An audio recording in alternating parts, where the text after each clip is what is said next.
I'm going to insert a Smith chart, and remember our S parameter data and our harmonic balance data is in this data set. So I will select S11 because it's only a one port. If I had more than one port, I would see those other measurements here. So I'll simply add S11, and here it is on the Smith chart. Now for the markers. The marker is easily attached to any trace by using this marker icon right here, and you're prompted to put that marker on a trace. It can be that trace. We can get another one and put it on our Smith chart. Notice the readout, you can move it around, and you can also edit the marker properties. Simply double click on the readout, and here you can see the dialog that appears. In this main tab, you can change the marker name. So it doesn't have to be M1, M2, M3. You could name it whatever you want. Simply type in a name and you'll see that on the readout. The type is either normal or the peak, valley, min, max, and that's the same as the icons. If you go to the format and you're on a Smith chart, you could also have admittance.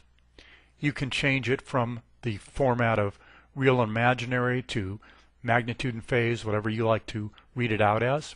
And finally here for the impedance, the reference impedance can be 50 or 75 or whatever you want to use. So all of this is available, including changing the symbol. That's the normal symbol, but any of these, even the font, you can change colors for markers. So all this is available, and I suggest trying them when you can. So those are the marker properties. To move a marker, simply drag it, or in the case of this S parameter on the Smith chart, you can insert it, insert the cursor right into the readout, and then change the value, and the marker will go to that value. And you can use every one of these settings for minimum marker, max, peak, valley, and even delta marker mode, where you insert two markers, and then the difference between those is in your readout. So those are the basics of handling the data, plotting the data, putting it in lists. I want to show you one more list, and here it is.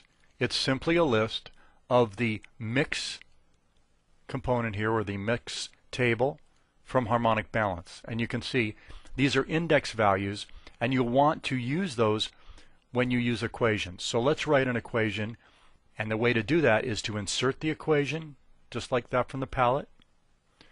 And now you can see that it's going to be entered here. This is our equation editor, and you can learn all about the functions that are available to operate on data in ADS by going to Function Help. When you click on this, you'll go to Help Manuals. It'll take you right there, and you'll see all the functions. Now I'm going to write an equation here, and the equation will be for power of the fundamental.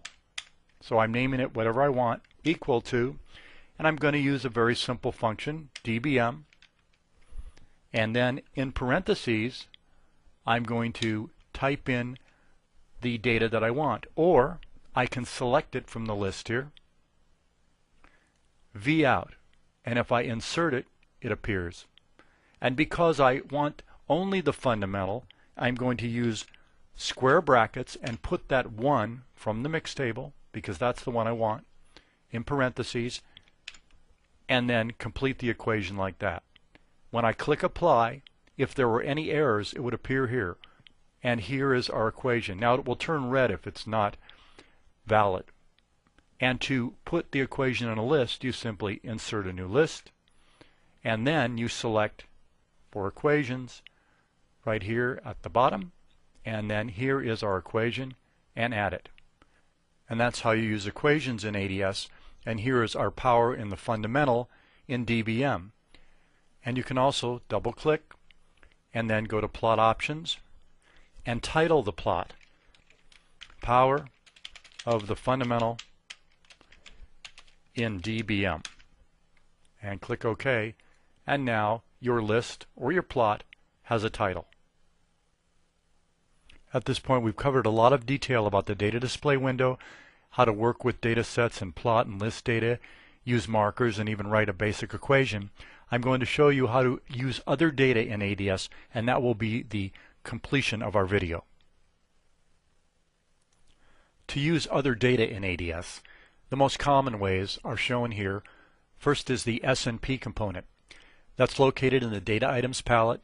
Select the one you want depending upon the number of ports, and then you have to assign the file. This could be your measured S-parameter results or from some other file, simply an S-parameter file. The types are shown here. They can be Touchstone, another data set, or CITI file. Very easy to use these SNP components, and you just connect them. Now the other way to do it is with a DAC. Now the DAC is an arbitrary way to point to a file. Let's look at this DAC, which could be assigned for this device here, which is just a BJT, and the model then is the file-based DAC that you see here. But you have to set up the DAC. For the DAC, because it's arbitrary, you can see there are so many different types here.